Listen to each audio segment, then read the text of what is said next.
సిద్ధలక్ష్మి ఒక కార్యం సిద్ధించిందండి అంటాడు.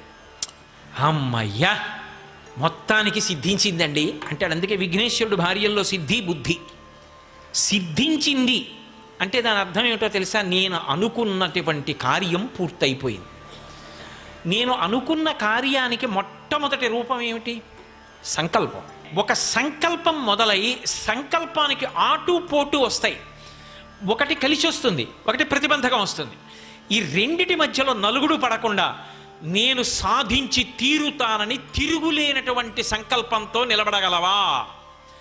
ఆ నిలబడగలిగితే సంకల్పం పూర్తయిపోతుంది.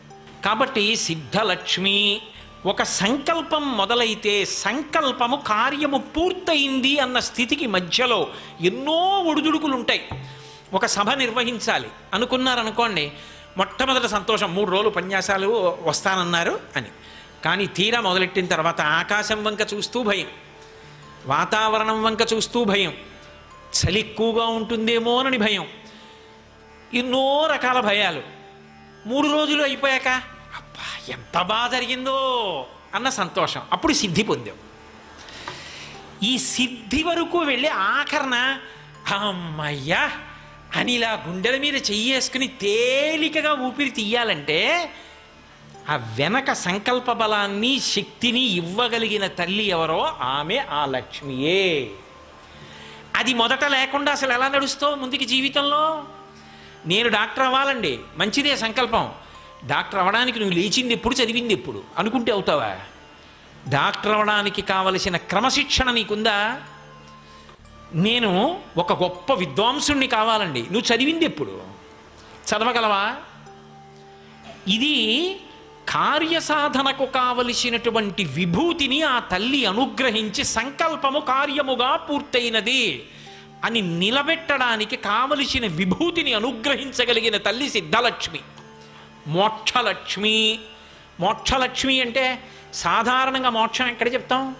చిట్ట చివర చెప్తాం, ధర్మార్థ కామ మోక్షములు అంటాం. మరి రెండో లక్ష్మి మోక్షలక్ష్మి ఎందుకయింది అంటే మోక్షము అంటే విడుదల. విడుదల యందు ఏమవుతుందో తెలుసా? పరమానందం ఉంటుంది. అది ఈ లోపల నుంచి ఉబుకుతుంది. నేను మీకు ఒక ఉదాహరణ చెప్పాలంటే, ఒక గొప్ప విగ్రహం చెక్కాలనుకున్నాడు ఒక ఆయన. గజలక్ష్మిని చెక్కాలనుకున్నాడు, చాలా అందంగా చెక్కాలనుకున్నాడు. ఏదో గణపతి స్థపతి లాంటి శిల్పి అయిన. దానికి తగిన రాయి దొరకాలి, వెతకాలా? అది ఎటువంటి రాయి అయి ఉండాలి? పొడారిపోకూడదు, కొన్ని వందల సంవత్సరములు నీటిలో నానిపోయిన రాయి అయి ఉండాలి. అటువంటి రాయి వెతికి మోకులు కట్టి నీరు తగ్గిపోయినప్పుడు వెతికి పట్టి తీసుకొచ్చి ఒడ్డుకు లాగారు. లాగిన తర్వాత అది పెద్ద శిల. మీరు ఎప్పుడైనా చూశారో లేదో శిల్పం చెక్కేటప్పుడు రాయి అంతా ఎక్కి కూర్చుంటారు శిల్పులు. కూర్చుని రకరకాలైనటువంటి ఆ పరిమాణంలో ఉన్నటువంటి ఉలులు పెట్టి సుత్తులు పెట్టి కొడతారు. పెచ్చులు ఊడిపోవడం మొదలెడుతుంది. ఆఖరణ కళ్ళు చెక్కుతారు. చెక్కేటప్పుడు ప్రధాన శిల్పి కొబ్బరికాయ కొట్టి ఎంతో జాగ్రత్తగా చెక్కుతాడు.